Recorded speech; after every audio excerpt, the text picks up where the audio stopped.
農地部は農業だけじゃなく防災・減災の仕事もしてるんだよ。大雨が降ると山の斜面が崩れたり、町が雨で溢れてしまうこともあるんだよ。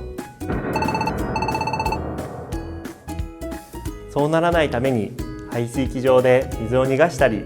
水を抜くパイプや土留め工事で地滑りを防いでいるんだよ。